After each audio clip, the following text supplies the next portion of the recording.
Okay, welcome back, everyone. Our Parsha Insights, Parshat Behaalotecha. It's an action-packed Parsha with so much going on there.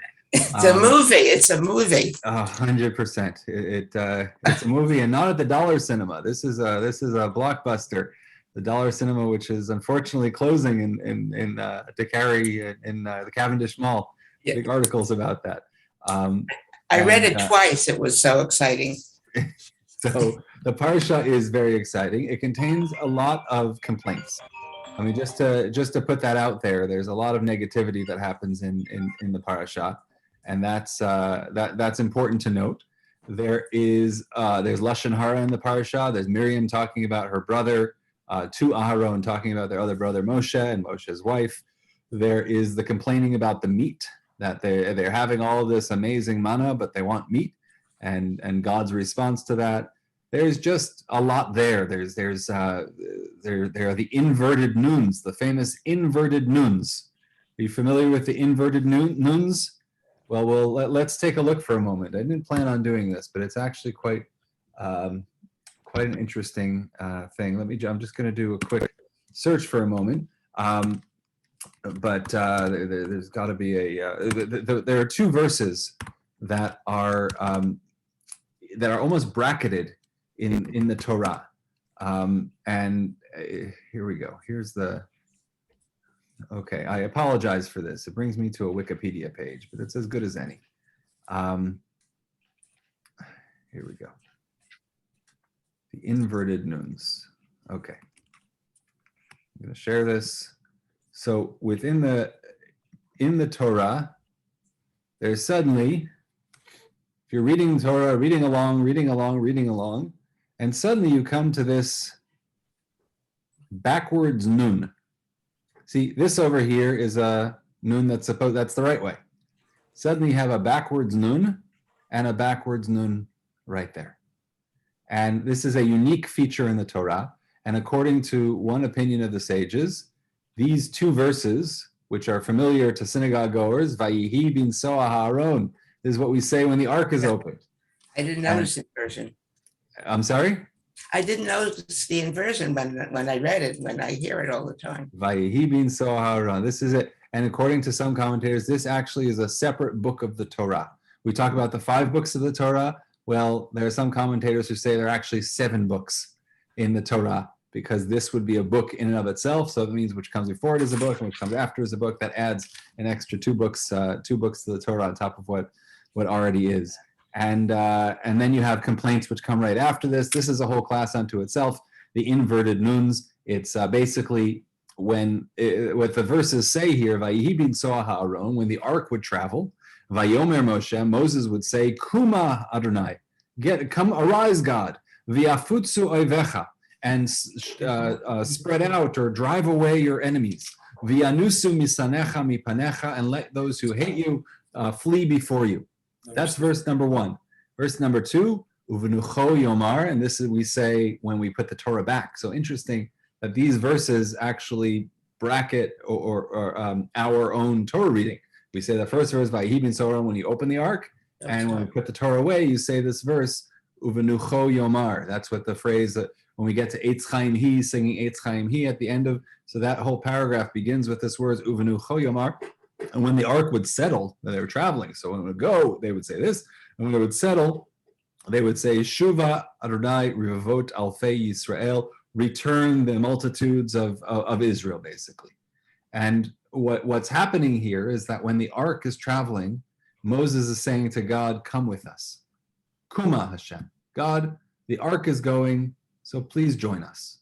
And when it's settled, they would say, when God, please settle with us. That's the excitement of the inverted nuns. So we're going to get to our previously scheduled programming. Okay, I'm just going to share here we go. I'm going to share the document. I have about 4,000 documents open. Found the right one. Okay, here we go. Vatidaber Miriam va'aron b'Moshe al odot ha'isha akushit asher lakach ki isha kushit lakach. Moses and Aaron spoke against Moses because of the Cushite woman he had taken and he had married, saying he took a Cushite woman. So this is really coming out of left field.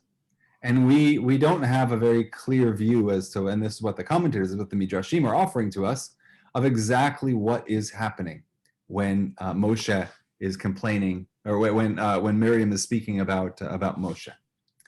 Vayomru, and they said, Harak ach b'Moshe diber Adonai.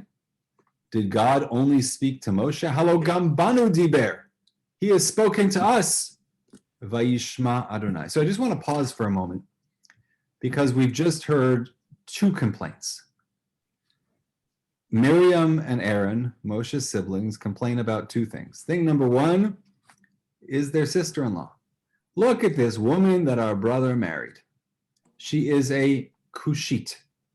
Now, this is a very difficult passage to teach within the context of modern Hebrew, because that word Cushite is a derogatory, racist word in modern Hebrew.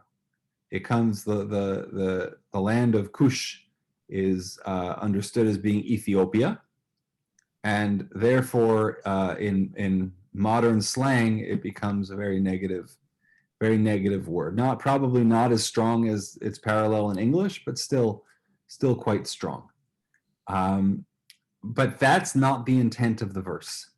And it's really a minority of commentators who are saying that modern concept of what this word means is not really what they're complaining about, but we'll get to what they're complaining about in a moment. But they also have a second complaint. What was the second complaint? That we're valid leaders too. Moses, why did God choose you? Should have chosen us. We're prophets too. Miriam's the prophet. Aaron's a prophet. God speaks to both of them. So why did God choose you? So there are actually two challenges to Moshe's leadership. One thing we know, whenever there's an argument, and whether it's an argument in a relationship, an argument between spouses, an argument, the more arguments there are, the weaker the arguments become. The more reasons one gives as to why something is true or not true, actually the weaker each of those arguments ultimately becomes. If you have one strong argument, stick with it. But if you have to find 7 different reasons as to why something can't be done or why whatever, you're just grasping for reasons. And the same is true in the Talmud as well. When the Talmud offers 6 different opinions for one concept, well, one thing we know is that they weren't happy with any. They didn't find the solid opinion. Therefore, they're attacking it from multiple angles, hoping they're gonna fire a winning shot with one of them. Va'ish Moshe anav ma'od, and Moses was very humble. Mikol ha'adam, from everyone. Al sher al pnei ha'adama, from anyone who was living on earth. So those are the verses that we're going to jump off of today and take a look at the Midrashim on those verses, having to do with Miriam speaking to Aharon about Moshe. So one thing just very, very clear in terms of the grammar, and we're going to point this out in the commentators. So the grammar vatidaber, what does it mean? Vatidaber. It's tidaber, isn't it? Future? You shall speak. Good. So tidaber is you shall speak. But here's something, and Cheryl, it is in the future. But however, here's something very complicated about biblical grammar. Okay, this is a secret, not a secret, but this is a rule of biblical grammar. You don't have to remember this, but this is where biblical grammar becomes so completely confusing. This letter right here, the vav. So I don't want to trip you up, because if I asked you what it means, I imagine everyone would say vav at the beginning of a word means and. Va tidaber, and she will say, literally. But in the Bible, there's something called the vav hahipuch, which does not mean the word and, but rather it reverses the tense of the word that comes in front of it. So if the word that comes in front of it is future tense, it turns it into past tense. And the opposite also. If the word that, when God says, for example, I will, when God says, trying to think, va'avarti, I will pass, even though it's in past tense, it's speaking about the future, I will. Here, vatidaber, it means not you spoke, but also keep in mind that tidaber can mean she, right? He tidaber is the same thing. It's also a little bit confusing about Hebrew grammar. It's not the same in future tense. The third person feminine and the second person masculine are exactly the same. So it means, and she spoke. But why wouldn't they just use the past tense, the dibar or diber Miriam im Moshe or im Aaron?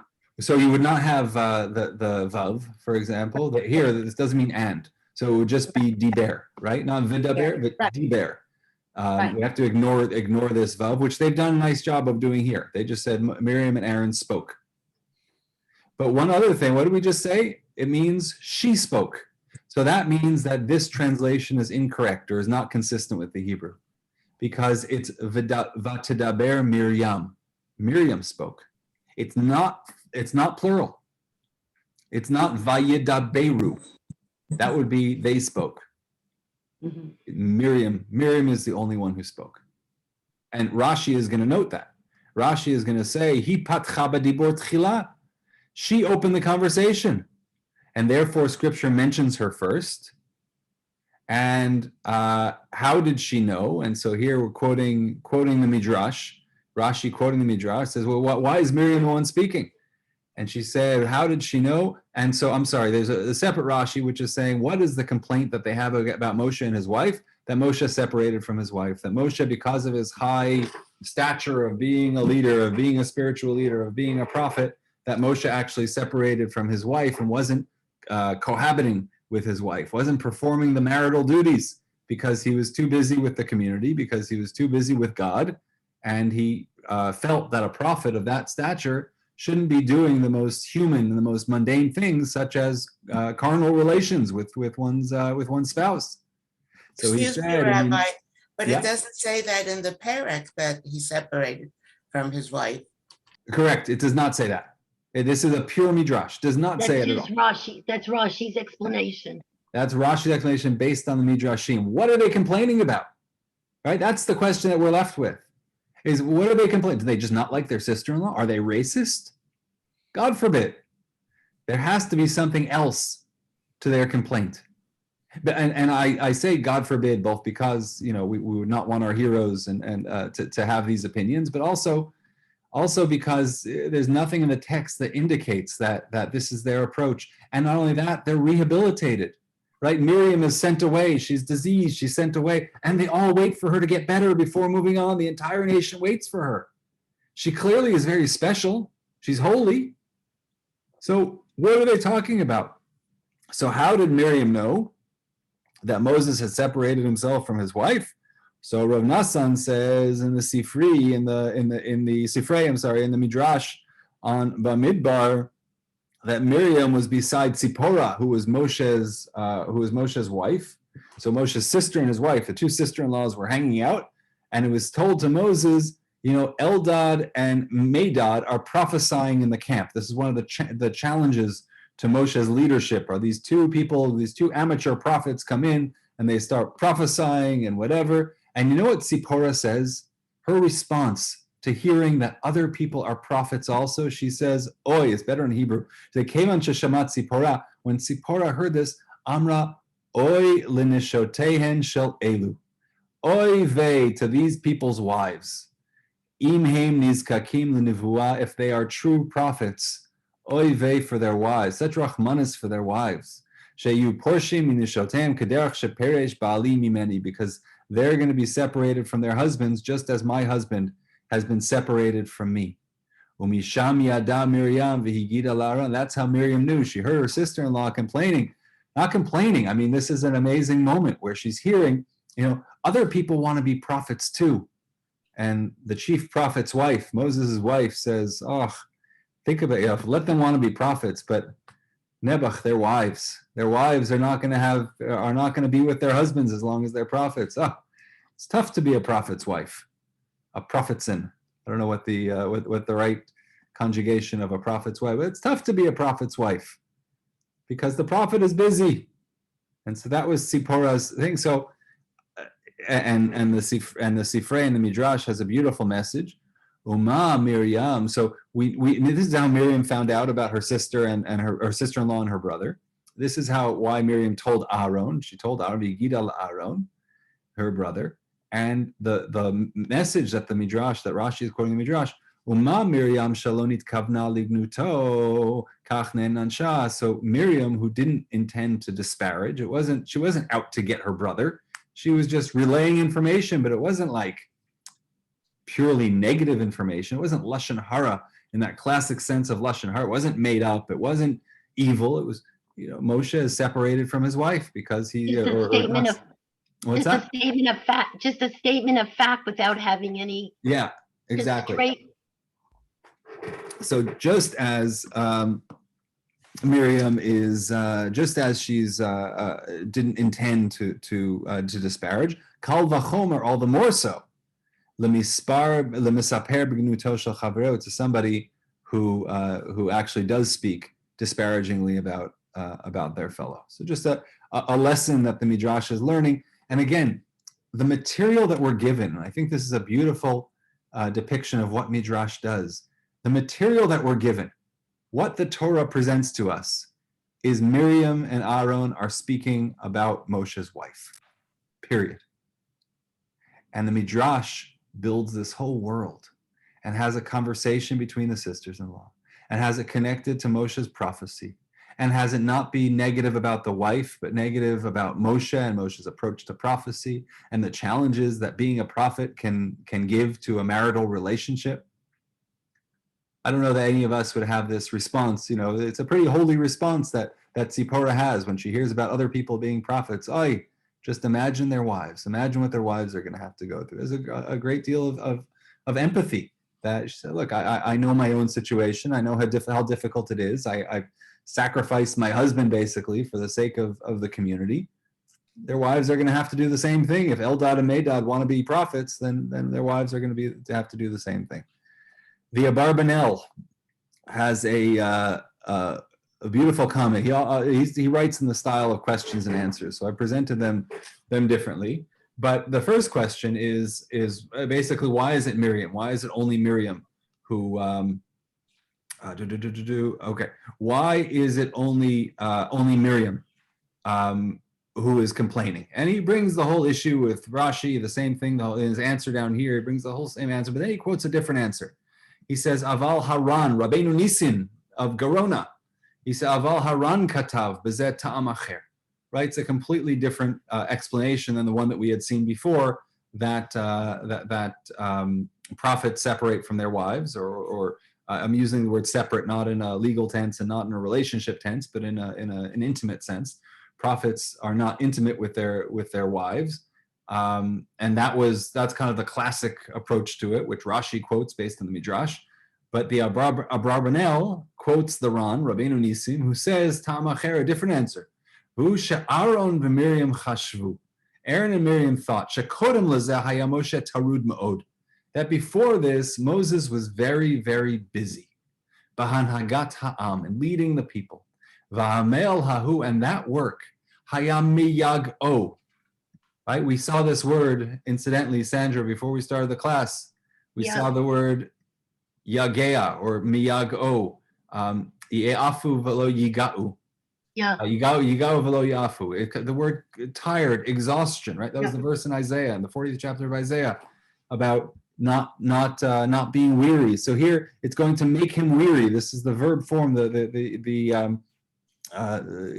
a direct verb, that it's going to make him weary. Kol kach, all the more so that Moses is working so hard. He's so tired from working. Shaya nifrad mitash mishamita. So he's separated. He didn't have marital relations. Why? Because he was so tired. Bechashvo shalioto osek banagat ha'am shu mitzvah. And his logic was that because he was leading the nation, it's a what? It's a mitzvah to be a leader of the Jewish people, to be the leader of the Jewish people is a great mitzvah. So Moshe's logic was, well, I'm doing a mitzvah. And we have a phrase in a halachic concept, osek b'mitzvah patur min ha-mitzvah. Are you familiar with it? That somebody who is engaged in doing a mitzvah is exempt from doing another mitzvah. And the Talmud uses all kinds of examples about, somebody who is engaged in a mitzvah, for example, a mitzvah of one of the classic situations in the Talmud is delivering a get, a divorce document. So which is a mitzvah, a person carrying out the mitzvah. It's a messenger who is delivering the document from point A to point B. And what do they have to do? Do they have to stop and sit in a sukkah on the way, if it's Sukkot, to eat their meal? Or are they exempt from that because once you're engaged in one mitzvah, you're exempt from another mitzvah? And there are many, many different examples that one could give, that once you're doing one mitzvah, you do not have to do another mitzvah. There are certain exceptions to this, because if you carry this to the nth degree, then kind of the extreme case, and what the Talmud actually refers to this case, is that if you're in yeshiva studying Torah full time, that means you're engaged in mitzvah. That means you're doing a mitzvah every second of the day, basically. So what do you not have to do? Any other mitzvah. You theoretically, if you take this concept and this principle to its extreme application, it means if I'm studying Torah, I don't have to daven shacharis, I don't have to put on tefillin, I don't have to daven mincha, I don't have to daven ma'ariv. I can just study Torah all day, because once you're involved in a mitzvah, you're exempt from all other mitzvahs. But that's not true. That's not the case, so there are limitations to this. But Moshe's logic was, I am leading the Jewish people, look at me. I am leading the Jewish people. I am engaged all day in performing mitzvot. So what do I not have to do? Other mitzvot. And what's a mitzvah? Being intimate with one's spouse. So that was their Miriam and Aaron's. They assumed, they knew that their brother and their sister-in-law were not together, were not intimate. They had assumed that Moshe's logic was, all right, I'm busy, I'm tired. And so therefore they thought of him for merit, meaning they thought kindly upon this. This made sense in a sense. This was I'm trying to think of they were giving him the benefit of the doubt, I suppose, is the messy English translation. Va'amnam, however, suddenly in this week's Parasha, Moshe appoints 70 elders to assist him in leading the nation. So therefore, what does that mean? When you get 70 elders, it means that the prophet can suddenly be with his wife again. It means he's not so busy. They thought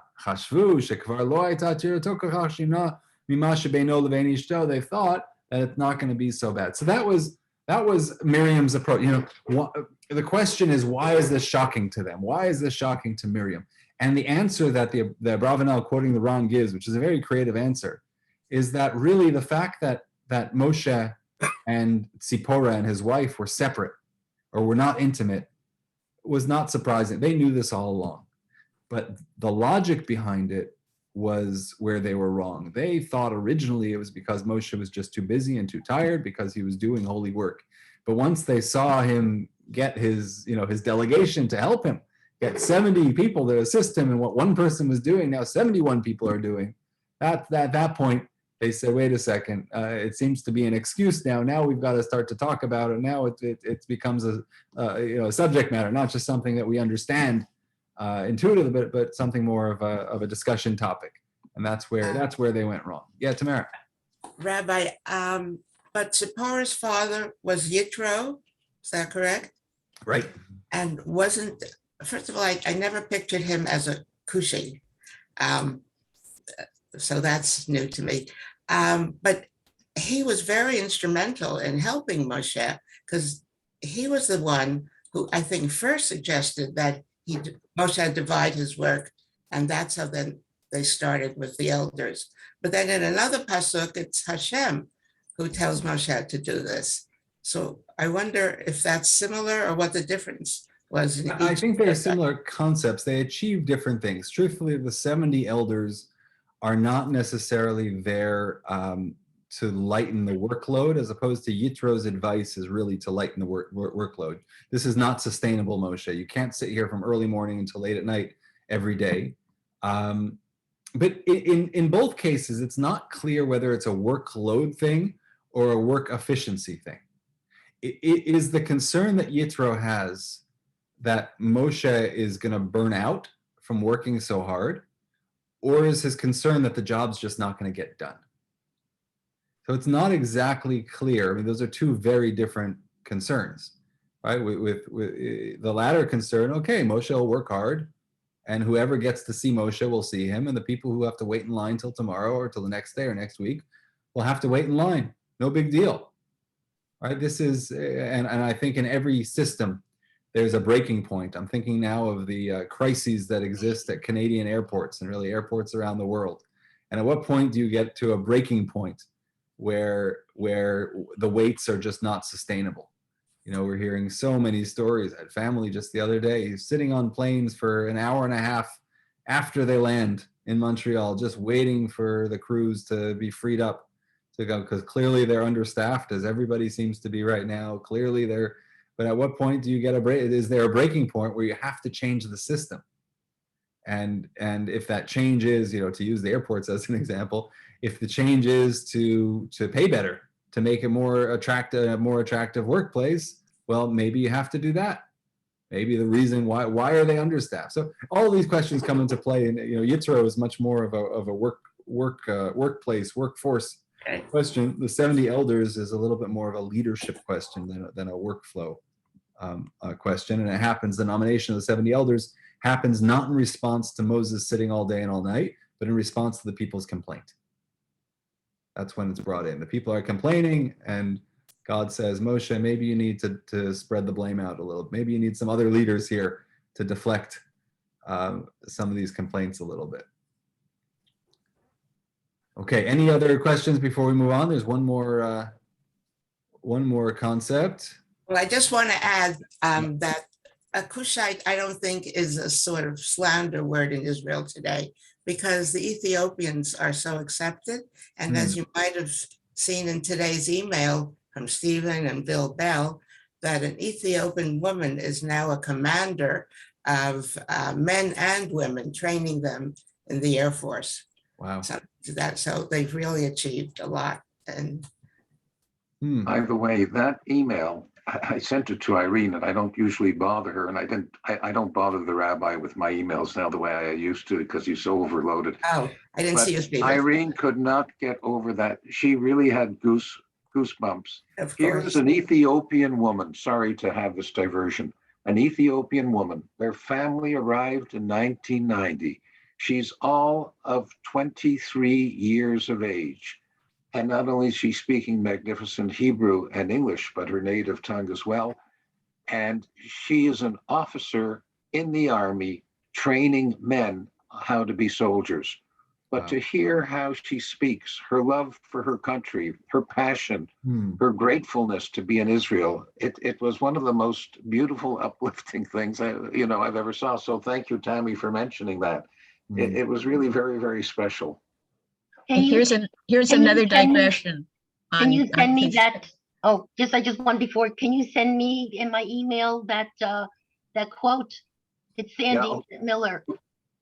Oh, Sandy, are Yeah. you not on my list? Okay, I'll I don't know. send it to Sandy. You send stuff to David, but he doesn't always send things to me. All right. I want to share as well. There's an excellent website called the Israeli Academy for Language has an excellent website in Hebrew, but they do excellent work. And just to point out, I'll show you the page for a moment for this word that we're talking about, kushi.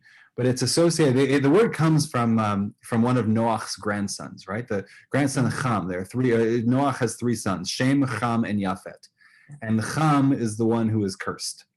And they say, Cham Eved Avadim Yula Achav, that he'll be a servant of servants to his brothers, and so on and so forth. He is condemned because of what he does with Noach and uncovering Noach's nakedness when Noach becomes inebriated after the flood recedes, and they find dry land. They find the grapes and make wine and so on and so forth. So there's that whole story.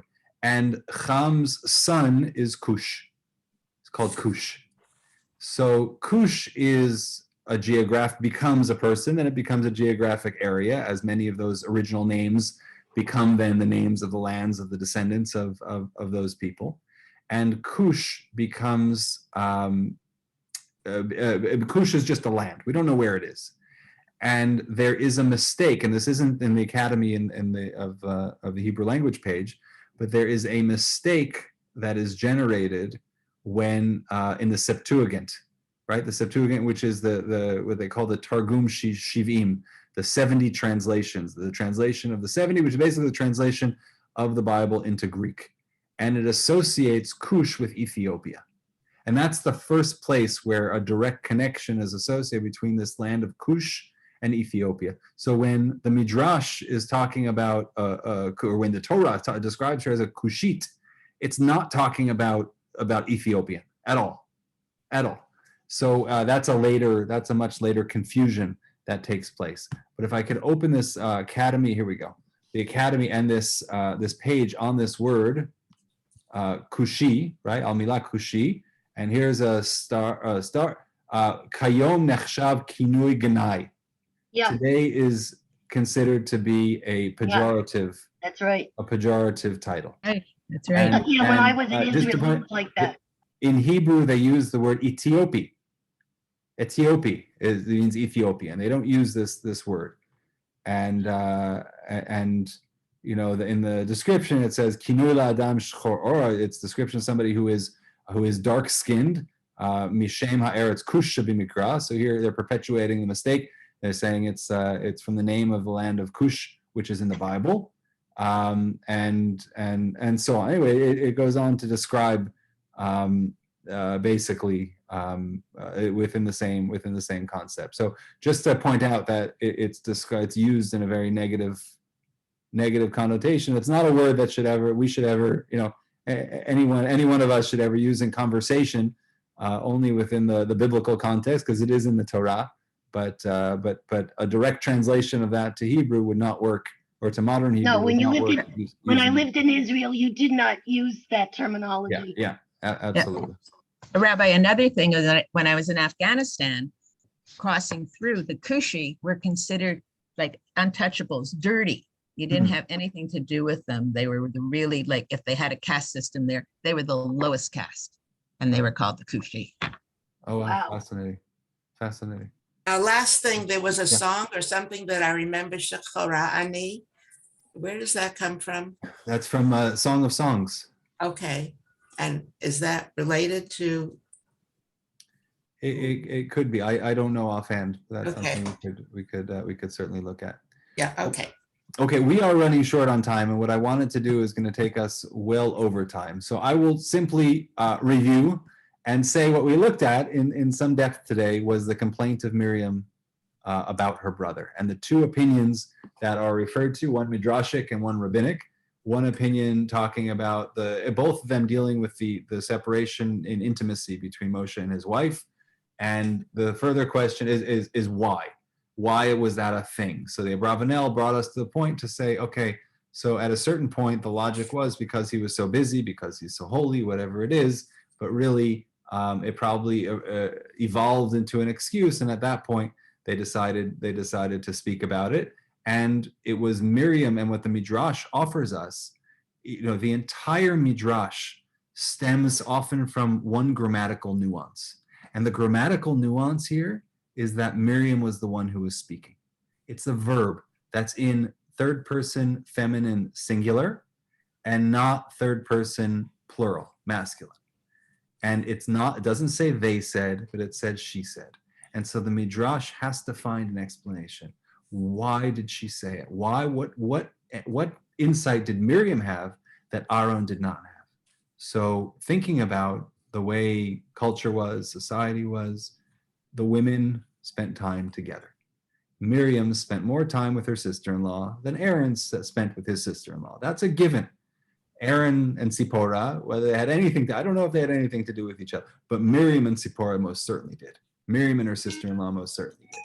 And when she heard her sister-in-law innocently say, "Oh, Eldad and Medad, oh, they're poor wives," she knew something was up with her brother, and she told her other brother Aaron, and that's where this entire episode starts to unravel, is when Miriam takes this proprietary information that she got from Tzipporah when the women were hanging out together, and she said these words to Aaron, and that's why she is uniquely punished and Aaron is not, and that's why it said, and she spoke with Aaron, and not the two of them kind of gossiping together about their sister-in-law, the Kushite.